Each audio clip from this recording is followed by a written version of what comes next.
Morning everyone. जो कल का क्लास हुआ था मतलब लास्ट वीक में, problem the vapour pressure of pure benzene at certain temperature. जो सॉल्वेंट का मतलब बेंजीन का वेपर प्रेशर था 640 mmHg। Non volatile solute of mass, जो नॉन वोलाटाइल सोल्यूट है जिसका मास कितना 2.315 gram added to 49 gram of benzene. तो 49 ग्राम बेंजीन में ऐड करने के बाद वेपर प्रेशर ऑफ सॉल्यूशन, तो क्या होगा, इतना वेपर प्रेशर था 640 that decreases and it become 600। तो ये सॉल्यूशन का वेपर प्रेशर मतलब P1 का या P01 का। What is it's molar mass, what is the molar mass of that non volatile solute. तो N2 की वैल्यू निकालना है W1 W2 and M1। M1 solvent का मॉलिक्यूलर वेट, और यहाँ पे ऑलरेडी सॉल्वेंट जो दिया है बेंजीन जिसका मॉलिक्यूलर वेट दिया है 78 M1।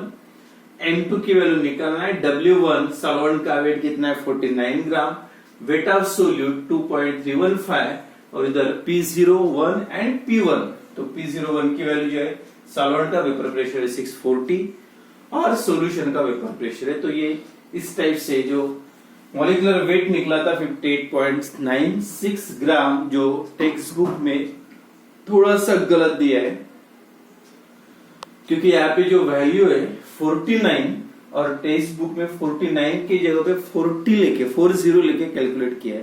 तो थोड़ा सा उसमें ध्यान दो, करेक्शन कर लो। देन नेक्स्ट प्रॉब्लम, और एक प्रॉब्लम लेंगे इसी के बेसिस पे।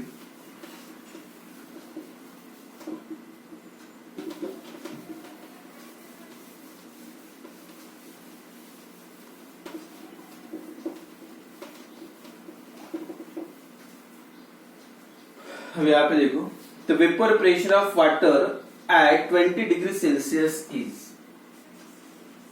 The vapour pressure of water at 28 degree Celsius is, vapour pressure of, एक मिनट,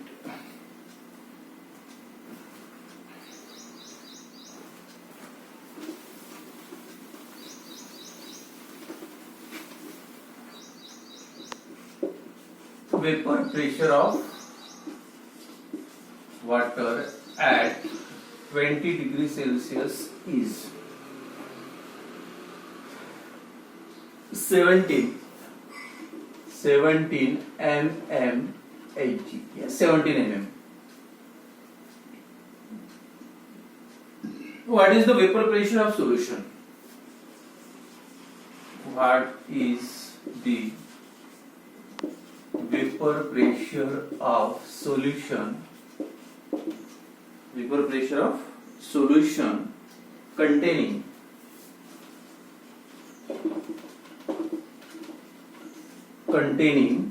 क्या है उसमें सोल्यूशन में 2.8 gram of urea solute, non volatile solute, 2.8 gram of urea in 50 gram of water, in 50 gram of water, 50 gram of water. अब देखो पहले समझ लो question. The vapour pressure of water, water का वेपर प्रेशर मतलब pure solvent का vapour pressure कितना दिया है 17 mmHg वाटर का। What is the vapour pressure of solution, मतलब प्योर सॉल्वेंट का वेपर प्रेशर दिया है और आपको सॉल्यूशन का वेपर प्रेशर निकालना है। सॉल्यूशन का वेपर प्रेशर मतलब P1 की वैल्यू, P01 की वैल्यू P1 है। हो गया क्लियर। अब सेकंड, कंटेनिंग, जिस सॉल्यूशन में क्या है उसमें 2.8 ग्राम यूरिया है,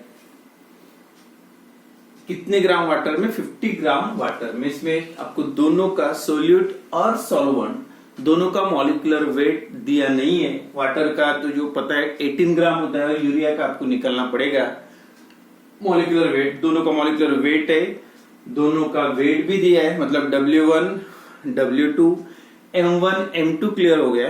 देन P01 एंड P1 तो P01 की वैल्यू गिवन है और आपको P1 की वैल्यू निकलना है, तो फिर से सेम फार्मूला क्या आएगा, P01 minus P1 upon P01 is equal to क्या है, W2 into M1 upon M2 into W1 हो गया। अब इसमें क्या क्या दिया है देखो, P1 की वैल्यू आपको निकलना है, P0 17 mmHg, तो P01 is equal to 17 mmHg या mm लिख सकते हैं। P1 की वैल्यू जो आपको डिटरमाइन करना है, जो नहीं दिया, what is the vapour pressure of solution, okay. Then और W2 की वैल्यू कितनी, वेट ऑफ सोल्यूट कितना दिया है, कितना सोल्यूट 2.8 ग्राम, यूरिया का वेट है 2.8 ग्राम। W1 भी दिया है, मॉलिक्यूलर कितना ग्राम सॉल्वेंट में, 18 ग्राम सॉल्वेंट वाटर में। अब M1 मॉलिक्यूलर वेट वाटर का कितना होता है, 18 ग्राम, और M2 की वैल्यू जो है आपको निकालना पड़ेगा, उसका मॉलिक्यूलर फार्मूला NH2 CONH2, ये मॉलिक्यूलर फार्मूला यूरिया का, NH2 CONH2 कितना आ सकता है देखो, 2 नाइट्रोजन है 2 into 14 प्लस 4 हाइड्रोजन है मतलब 4, एक कार्बन है 12, एक ऑक्सीजन है 16, 28 प्लस 4 32,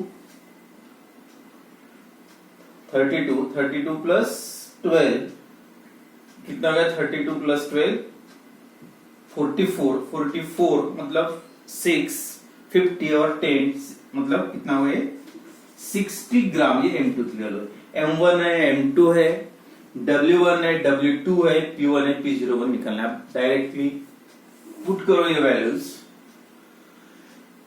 P01 की वैल्यू गिवन है कितनी, 17 माइनस P1 जो निकालना है, और P01 की फिर से वैल्यू लिखो, P01 की कितनी, value of P01 that is 17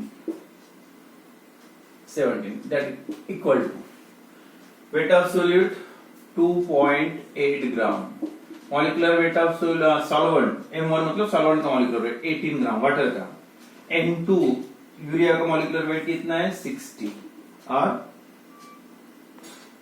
W1 wait of solvent का वेट कितना दिया है 50 ग्राम।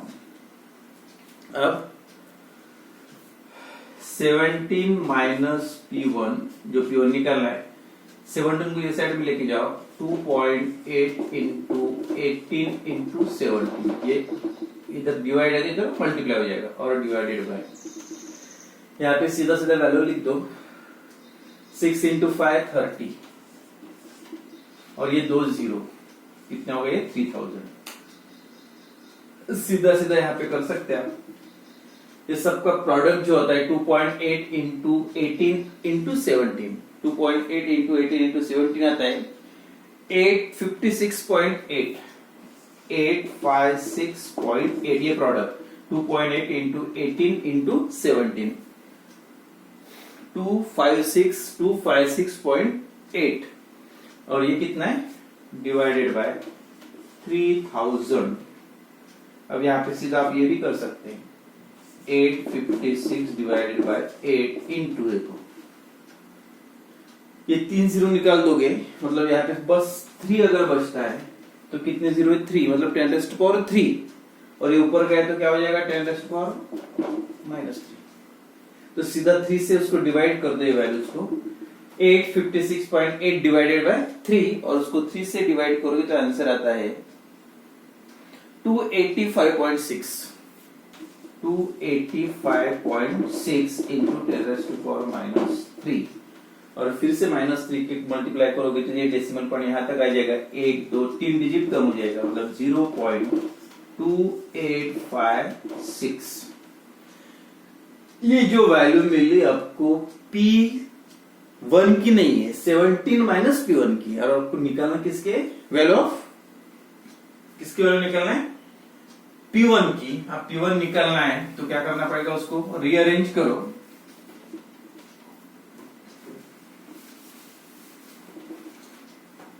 देखो 17 minus P1 is equal to कितना है 0.2856,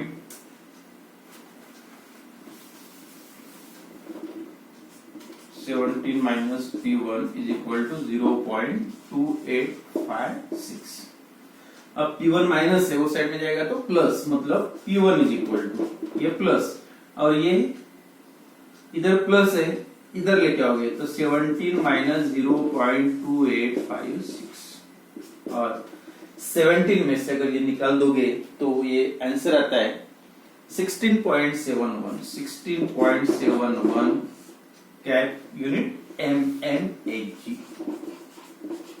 that is the pressure of solution, मतलब इतना प्रेशर सोल्यूट डालने के बाद पहले कितना था 17 था, 16.71 अगर उतना कम होगा। और फिर से यहाँ पे और एक थोड़ा सा टेक्स्ट बुक में गलत दिया है, 16.17 दिया है, बट एक्चुअली जो आंसर आता है 16.71, याद रखो।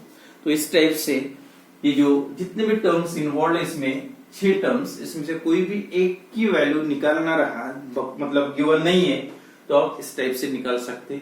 वेपर प्रेशर निकाल सकते, सॉल्यूशन का हो या सॉल्वेंट का, या सोल्यूट का वेट निकाल सकते कि कितना वेट डिसॉल्व करना पड़ेगा वेपर प्रेशर इतने से कम करने के लिए, क्या बढ़ाने के लिए, जो भी है चेंज। तो याद रखो सॉल्वेंट सोल्यूट का वेट, उसका मॉलिक्यूलर वेट, और वेपर प्रेशर ऑफ सॉल्वेंट और वेपर प्रेशर ऑफ सॉल्यूशन। तो उसमें और याद रखना है सॉल्यूशन का जो वेपर प्रेशर होता है always lower than that of, solution का जो वेपर प्रेशर होता है सॉल्वेंट से ऑलवेज लोअर होता है, क्योंकि सोल्यूट डालने से वेपर प्रेशर कम हो जाता है। तो ये जो फर्स्ट वाली प्रॉपर्टी थी कौन सी, elevation of lowering of vapour pressure, जो 4 कोलिगेटिव प्रॉपर्टीज है, lowering of vapor pressure, elevation of boiling point, depression of freezing point कम होना, vapor pressure कम होना, boiling point increase होना, बढ़ना, और लास्ट में osmotic pressure।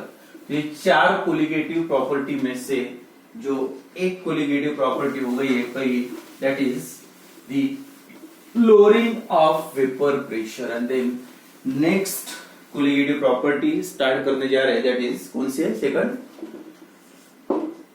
Boiling point elevation. Boiling point elevation या elevation of boiling point, that is del T B. T मतलब temperature, B boiling point के लिए, डेल का मतलब होता है चेंज, मतलब पहले कितना था बॉइलिंग पॉइंट, बाद में कितना है, डायरेक्ट यहाँ पे लिखा है, हेडिंग में दिया है boiling point elevation. Boiling point increase होना, बॉइलिंग पॉइंट बढ़ना, बॉइलिंग पॉइंट इलेवेशन। तो जैसे सोल्यूट ऐड करने के बाद non volatile solute is added to the solvent, then vapour pressure कम होता है। वैसे ही सेम जैसे आप सोल्यूट ऐड करोगे तो जब सॉल्यूशन बनता है तो सॉल्वेंट से उसका बॉइलिंग पॉइंट बढ़ जाता है, इसलिए इलेवेशन ऑफ बॉइलिंग पॉइंट। तो boiling point of solvent in the solution increases due to the addition of non volatile solute. अब क्यों बढ़ता है, कैसे बढ़ता है, लेकिन उसके पहले थोड़ा सा डिस्कस करते हैं what is the boiling point of solution, या कोई भी लिक्विड का बॉइलिंग पॉइंट की करेक्ट डेफिनेशन क्या है, क्या होना चाहिए। इसके पहले आपने पहले कभी पढ़ा होगा बॉइलिंग पॉइंट, सिंपल मतलब है इसका, जिस टेम्परेचर पे, सिंपल बॉइलिंग पॉइंट डेफिनेशन यहाँ पे थोड़ी सी अलग है, जिस टेम्परेचर पे liquid state is converted into gases state. तो लिक्विड स्टेट का कन्वर्शन गैसेस स्टेट में होता है, वो टेम्परेचर को आप बोलते हैं उसका boiling point, the temperature at which the liquid state of substance is converted into gases state, vapour state. तो लेकिन इसमें एक्चुअली इसका मतलब क्या है, लिक्विड का कन्वर्शन गैसेस स्टेट में हुआ, मतलब वो कौन सा टेम्परेचर एक्चुअली क्या होता है उसमें।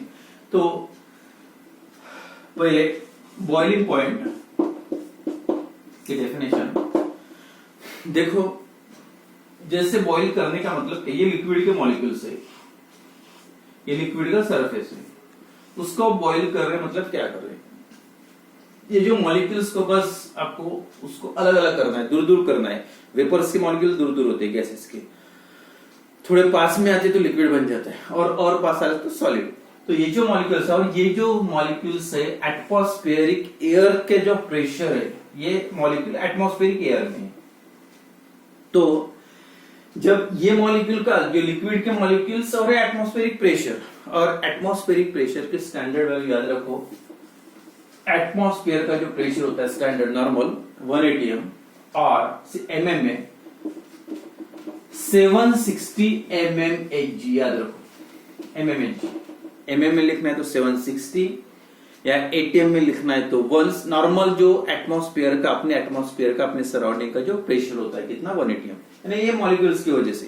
अब सीधा कुछ नहीं है, आपको कोई भी लिक्विड को बॉईल करने का मतलब ये है, ये जो मॉलिक्यूल्स है अट्रैक्शन है लिक्विड में, हीट करोगे तो ये अलग अलग हो जाएगी, दूर दूर हो जाएगी, और इसके मॉलिक्यूल्स और एटमॉस्फेयर के मॉलिक्यूल्स सेम, मतलब इसका वेपर प्रेशर, एटमॉस्फेयर का वेपर प्रेशर, एटमॉस्फेयर का प्रेशर और ये लिक्विड का वेपर प्रेशर जब सेम आ जाता है, मतलब ये मॉलिक्यूल ऐसे नहीं रहेंगे, वेपर प्रेशर सेम हो गया मतलब क्या हुआ, ये मॉलिक्यूल दूर दूर हो गए इसके जैसे। तो अब यहाँ पे डेफिनेशन थोड़ा चेंज करना है। What is the boiling point of liquid, any liquid, कोई भी लिक्विड की एक स्पेशल फिजिकल कैरेक्टरिस्टिक प्रॉपर्टी होती है बॉइलिंग पॉइंट। तो boiling point of liquid is the temperature at which the vapor pressure of liquid becomes equal to 1 atm या vapor pressure of liquids become equal to 760 mm, और सीधा सीधा बोल दो उससे भी करेक्ट डेफिनेशन, सबसे तीनों बोल सकते लेकिन सबसे करेक्ट डेफिनेशन है the temperature at which the vapor pressure of any liquid becomes equal to atmospheric pressure। कोई भी लिक्विड का वेपर प्रेशर जब एटमॉस्फेरिक प्रेशर इतना हो जाता है और उसको बढ़ाना है, तो हर लिक्विड का एटमॉस्फेयर से वेपर प्रेशर कम होता है, अब उसको बढ़ाना है तो हीटिंग करना पड़ेगा, फिर कितना हीटिंग करे उसका वहां तक लाने के लिए, तो दैट इज कॉल्ड, और जो टेम्परेचर लगा उसके लिए that temperature is called as the boiling point of that liquid. The temperature at which the vapour pressure of any liquid becomes equal to atmospheric pressure is called as its boiling point. अब जैसे atmosphere का तो अभी जो बताया मैंने constant है, vapour pressure की वैल्यू फिक्स्ड होती है, atmospheric pressure and that is standard values कितना है 760 mm बोलो और 180 mm बोलो, मतलब एक ही है, ये लेवल है सपोज एटमॉस्फेरिक प्रेशर की, यानी और हर लिक्विड का जो वेपर प्रेशर होता है ये एटमॉस्फेरिक की लेवल है, और कोई भी लिक्विड ले लो उसका नीचे मतलब उससे कम, उसका वेपर प्रेशर ऑलवेज कम ही रहेगा। जैसे पेट्रोल डीजल वगैरह हाईली वोलेटाइल लिक्विड होती है, मॉलिक्यूल्स का अट्रैक्शन कैसे होता है, कम ज्यादा नहीं होता है, उसका वेपर प्रेशर थोड़ा ज्यादा होता है, पहले मॉलिक्यूल दूर दूर होते हैं। लेकिन वाटर का वेपर प्रेशर मॉलिक्यूल दूर दूर होता है, अट्रैक्शन ज्यादा होता है, थोड़ा उससे नीचे मतलब वेपर प्रेशर कम है किसका, वाटर का, लेकिन पेट्रोल का वेपर प्रेशर ज्यादा है। अब कोई भी लिक्विड उसका बॉइलिंग पॉइंट देखना है, मतलब उसका वेपर प्रेशर बढ़ा के कहां तक जाना है 180 या 760 ये लेवल तक, ये एटमॉस्फेरिक प्रेशर है। तो अगर पहले से वेपर प्रेशर ज्यादा रहा तो ज्यादा हीटिंग करने की जरूरत नहीं, इतना डिस्टेंस कवर करना पड़ेगा, तो टेम्परेचर कम लगेगा, मतलब बॉइलिंग पॉइंट कम रहे, जैसे पेट्रोल डीजल का बॉइलिंग पॉइंट बहुत ही कम होता है। अब वाटर है तो उसको वेपर प्रेशर यहाँ तक लाने के लिए ज्यादा हीटिंग, यहाँ से यहाँ तक जाना पड़ेगा, हीटिंग ज्यादा, या उससे कुछ ऑयली लिक्विड वगैरह जो होती है बहुत अट्रैक्शन ज्यादा होता है, और वेपर प्रेशर यानी वेपर प्रेशर जितना कम रहेगा उतना बॉइलिंग पॉइंट उसका ज्यादा रहेगा, क्योंकि वहां तक कोई भी लिक्विड को हीट करके उसका वेपर प्रेशर बढ़ाना है, और बढ़ा के कहां तक जाना है एटमॉस्फेरिक प्रेशर। हर लिक्विड को हीट करो, वेपर प्रेशर कम होता है एटमॉस्फेरिक प्रेशर से, उसका वेपर प्रेशर बढ़ाओ, और जब उसका वेपर प्रेशर एटमॉस्फेरिक प्रेशर इतना हो जाता है तब जो, और वहां तक लेके जाने के लिए बढ़ाने के लिए जो भी टेम्परेचर लगा होगा that temperature is called as its boiling point. तो एक बार definition, the temperature at which the vapour pressure of any liquid becomes equal to atmospheric pressure या becomes equal to 180 m और become equal to 760 mmHg। जब कोई भी liquid का vapour pressure बढ़ा के जब इतना हो जाता है उसके लिए कितना अपनी हीटिंग की, जैसे वाटर है तो वाटर का अगर ये वेपर प्रेशर है तो इसका बढ़ा के यहाँ तक जाने के लिए वाटर को कितना हीटिंग करना पड़ता है, 100 डिग्री सेल्सियस तक जब वाटर को हीट अप करोगे तब वाटर का वेपर प्रेशर और एटमॉस्फेरिक प्रेशर सेम हो जाता है। तो ये होगी करेक्ट बॉइलिंग पॉइंट की डेफिनेशन। परमानेंट यही डेफिनेशन याद रखना है। यानी आप जो लिक्विड स्टेट का कन्वर्शन गैसेस स्टेट में करते हैं उसका मतलब वही है, उसको लिक्विड को कन्वर्शन वेपर्स में, और वेपर्स मतलब एटमॉस्फेरिक प्रेशर का, एटमॉस्फेयर का जो प्रेशर और वो लिक्विड का वेपर प्रेशर जिस टेम्परेचर पे सेम आ जाता है, that temperature is called as its boiling point. तो ये होगी डेफिनेशन। यानी जितना